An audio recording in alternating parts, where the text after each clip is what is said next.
লম্বা waiting list, ticket পাওয়া যেন লটারি। কিন্তু এবার বদলে যাচ্ছে নিয়ম। ভারতীয় রেল আনছে বড়সড় বদল। ট্রেনের টিকিট পেতে কি বারবার লম্বা ওয়েটিং লিস্টে আটকে যাচ্ছেন? এবার সেই সমস্যার স্থায়ী সমাধান আনছে ভারতীয় রেল। 1 জুলাই থেকে বদলে যাচ্ছে টিকিট কাটার পুরো নিয়ম। এখনো পর্যন্ত অনেক ট্রেনের টিকিট বুকিং শুরুর কিছুক্ষণের মধ্যেই ফুরিয়ে যেত।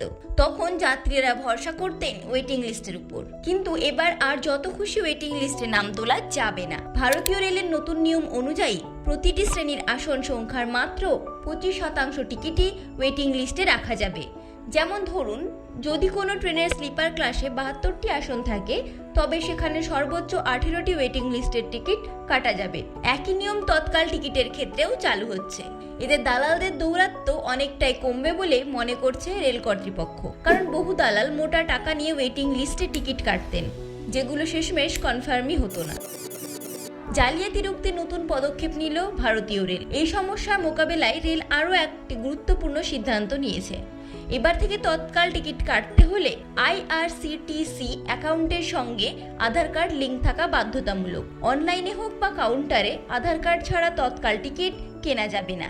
রেলের এই নতুন নিয়ম 1 জুলাই 2025 থেকে কার্যকর হবে। এতে সাধারণ যাত্রীরা যেমন উপকৃত হবেন, তেমনই টিকিট জালিয়াতিও অনেকটা কমবে, এমনটাই দাবি করছেন রেল কর্তৃপক্ষ।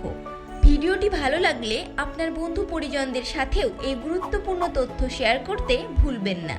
এইরকম আরও গুরুত্বপূর্ণ আপডেট পেতে আমাদের পেজটি ফলো করুন। ধন্যবাদ।